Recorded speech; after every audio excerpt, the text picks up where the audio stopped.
It rose from the East River at a time when nothing like it had ever been attempted. A span so long, so high, so impossibly ambitious that plenty of people were certain it would buckle the first time a crowd filled it. The man who designed it died before the first stone was set. His son nearly died finishing it, and ended up directing the whole project from a sickbed, watching through a telescope while his wife carried his instructions down to the workers below. And when it finally opened, more than 150,000 people streamed across in a single day. Some of them so afraid the thing might give way beneath them that, within a week, fear turned into tragedy. This is one of the most famous walks in the world, and today you're going to take it. Welcome to Walking Tour of New York, a podcast dedicated to bringing you a new adventure somewhere in New York with every episode. Each week we'll travel to a different destination, from the streets of Manhattan, the Brooklyn waterfront, and the energy of Times Square to the Adirondack High Peaks, Finger Lakes wine country, Niagara Falls, the Hudson Valley, and hidden gems tucked away in small towns across this extraordinary place.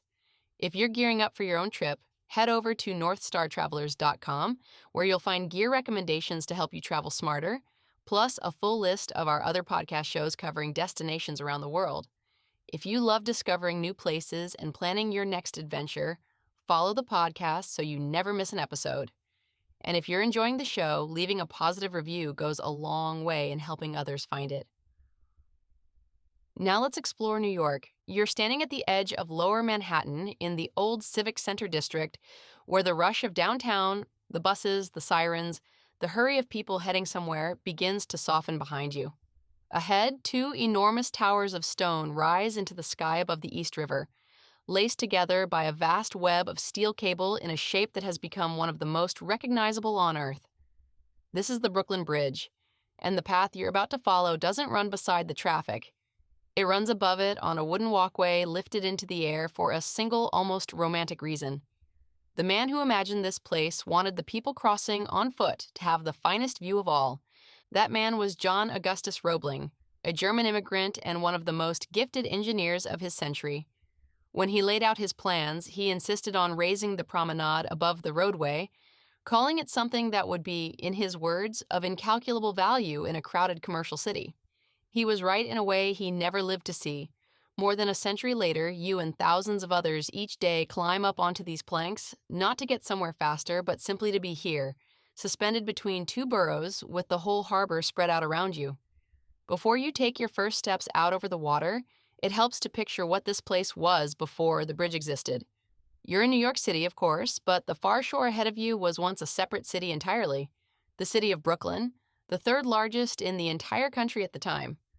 The only way across this stretch of the East River was by ferry, and the most famous of them all ran from a landing you'll reach on the other side, where a man named Robert Fulton once launched a steam-powered ferry that became the lifeline between the two cities.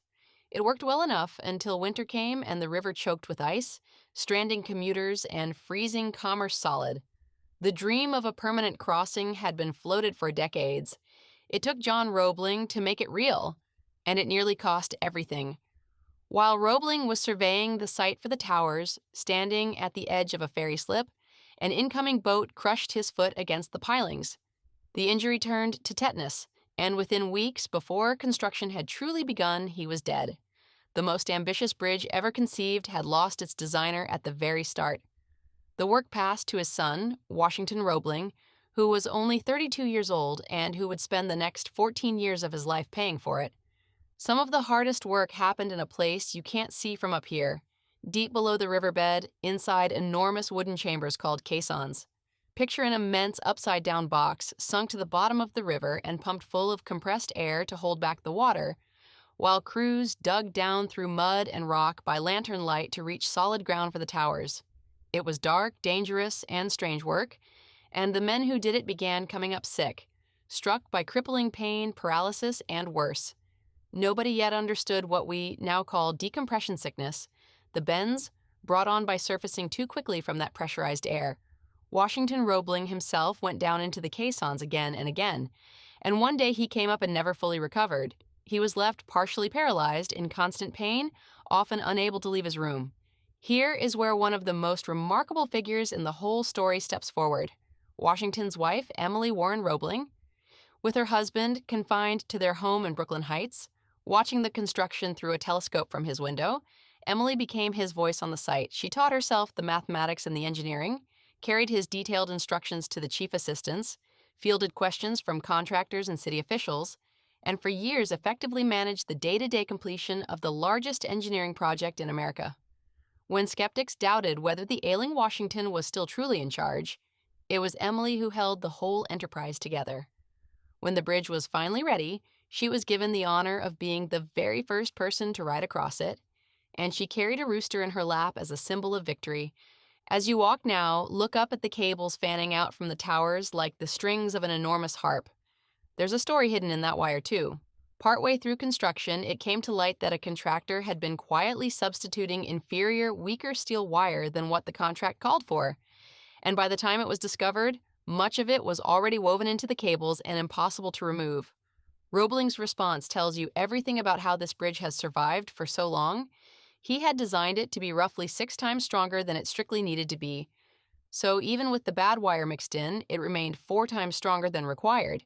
He simply ordered additional wire added to make up the difference, and the work went on. The thing beneath your feet was overbuilt by a man who refused to gamble with lives. And that caution is the reason it still stands. Take a moment as you approach the first of the 2 great towers. They're built of limestone, granite, and cement, and each one carries a pair of pointed Gothic arches that look almost like the windows of a cathedral. When they were finished, these towers were the tallest structures in all of New York, taller than any church steeple, rising over a low-built city of brick and masonry. People had simply never seen anything like them. Around the base of each tower, you'll find a series of bronze plaques telling the story of the bridge and naming the landmarks across the skyline, a little secret. Many of those plaques are wonderfully out of date now, pointing toward buildings that have long since been dwarfed or replaced. They're a window into the city as it was. It's worth pausing on the day this all came true. On the 24th of May in 1883, after 14 years of labor and the loss of more than 20 workers' lives, the Brooklyn Bridge opened to the world. President Chester Arthur walked across it in a grand procession. Schools and businesses closed, bands played, cannons fired from the Navy Yard, and the evening ended with an hour of fireworks bursting over the towers. More than 150,000 people crossed on that first day, turning a simple walk across the river into an instant symbol of the age. But the most human chapter came just 6 days later. On Memorial Day, the promenade was packed shoulder to shoulder when a woman stumbled on one of the stairways. Someone cried out that the bridge was collapsing, and in a structure this new, this untested, with the public still half convinced it might fall, that single shout was enough. The crowd panicked and surged, and in the crush that followed, 12 people lost their lives. The bridge hadn't moved an inch. It was fear that did the damage. To calm a nervous public once and for all, the showman P.T. Barnum marched a parade of 21 elephants across the span the following year, led by his famous giant, Jumbo. If the bridge could carry that, it could carry anything. The point was made, and it was never doubted again. Now turn your attention back to the walk itself, because there's a rhythm to it that's easy to miss if you're only thinking about the views. Beneath your shoes are wooden planks, and in places you can peer through to the roadway and the river below, not for the faint of heart, but part of the charm. Off to your right, looking south, the harbor opens up, and on a clear day, you can pick out the Statue of Liberty standing small and green in the distance. To your left and north, the Manhattan Bridge runs a parallel course across the water, close enough to admire. All around you, the cables cross and recross in those clean diagonal lines, and if you stop in the center of the span and look back toward Manhattan, you'll see the skyline framed perfectly between the suspender ropes. It is, without exaggeration, one of the great views in America, and it costs nothing. A few gentle pointers while you're out here. The bridge is open every hour of every day, and it's free, but the experience changes completely with the clock. Come at midday in summer or over a holiday weekend, and you'll be sharing the promenade with enormous crowds, the path narrowing and slowing to a shuffle. Come early in the morning instead, and I mean early before the city fully wakes. And you may have long stretches almost to yourself, with soft golden light hitting the towers. Evening is lovely too, when the crowds thin and the bridge begins to glow. Dress a touch warmer than you think you need, because it's always breezier out over the water than on solid ground. And keep an eye out for cyclists. In recent years, the city carved out a separate protected bike lane below, so walkers and riders no longer have to jostle for the same boards. But it always pays to stay aware. One last detail to look for as you near the Manhattan Tower: the date carved at the very top reads 1875, marking when that tower was completed years before the rest. As you continue past the second tower, the wooden planks give way to a concrete path, and you begin your gentle descent toward the Brooklyn shore. The neighborhood opening up below you is Dumbo, a nickname stitched together from the words "down under the Manhattan Bridge overpass," a district of cobblestone streets and old brick warehouses that has become one of the most photographed corners of the city. But before you wander up into it, follow the path down toward the water, because the ground right at the foot of the bridge holds the rest of our story. You arrive at Fulton Ferry Landing, the very spot where Robert Fulton's steam ferry once docked, carrying the commuters who had no other way across before this bridge existed.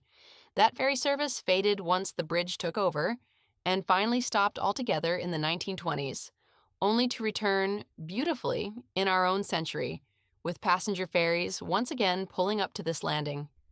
Standing here at the water's edge, looking back up at the underside of the span you just crossed, you get a sense of its sheer scale that you simply can't feel from on top of it. Spreading out along the shoreline in both directions is Brooklyn Bridge Park, 85 acres of waterfront that was, not long ago, a stretch of crumbling industrial piers. The transformation took years, built out section by section, and was finally completed with a plaza named in honor of Emily Warren Roebling, a fitting tribute right at the foot of the bridge she helped raise. As you walk the park, you'll find lawns, gardens, piers reaching out into the river, and viewpoints where the Manhattan skyline lines up with both the Brooklyn and Manhattan bridges in a single frame. Tucked into the park right near the water is a small jewel worth seeking out: Jane's Carousel. It's a beautifully restored merry-go-round from 1922, its horses painstakingly brought back to life over 25 years by an artist who fell in love with it. Today, it turns inside a sleek glass pavilion designed by a celebrated architect, glowing like a lantern at dusk with the bridge towering behind it. Children adore it, and honestly, so does just about everyone else. Just behind the carousel stands Empire Stores, a massive brick warehouse that once stored coffee back in the Civil War era. Rather than tear it down, the city hollowed it out and filled it with shops, offices, a rooftop terrace, and a sprawling food hall. Next door, another old warehouse, the Tobacco Warehouse, now shelters a celebrated theater company. So on the right evening, you can catch a performance steps from where you cross the river. And if you wander a couple of blocks up into the cobblestones, look for the famous gap between two brick buildings on Washington Street, where the Manhattan Bridge appears framed perfectly down the street. You'll likely find a small crowd already there, cameras up. It's earned its fame. All that walking works up an appetite, and this little corner of Brooklyn happens to be home to one of the great pizza rivalries in the city.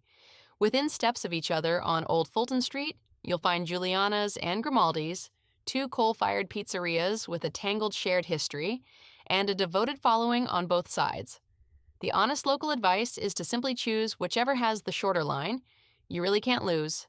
If you'd rather have options, the food hall inside Empire Stores gathers a couple dozen vendors under one roof, and the rooftop above it pairs your meal with a sweeping view of the bridge. For something quick and familiar, there's a popular burger spot on Old Fulton known across the city for its shakes and crinkle fries. A French bakery nearby is the perfect stop for a flaky pastry and a coffee, and over near the carousel you can grab a lobster roll by the water. And if you're marking a special occasion, the storied restaurant on the barge at the water's edge serves an elegant dinner with one of the most romantic skyline views in New York, though you'll want a reservation and your nicer clothes for that one. If you'd like to stretch this into a fuller day, a few places nearby pair naturally with the bridge. Back on the Manhattan side, a short walk south along the waterfront brings you to South Street Seaport, with its historic ships, a maritime museum, and a lively pier looking back across the river. Right at the Manhattan foot of the bridge sits City Hall Park, a green oasis in the middle of downtown. And here, on the Brooklyn side, the genteel streets of Brooklyn Heights rise just above the park, leading to the Brooklyn Heights Promenade, a quiet, elevated walkway with a postcard view of Lower Manhattan that locals have treasured for generations. That brings us to the end of today's episode. Before you go, a few quick things. Subscribe so you never miss a destination, leave us a positive review to help others find the show, and share this episode with someone who loves exploring New York. And if you're hungry for more adventures beyond New York, visit northstartravelers.com to explore our other podcast shows and browse gear recommendations for wherever your next journey takes you. Your support means the world and keeps these adventures coming. Thanks for joining us, and happy trails.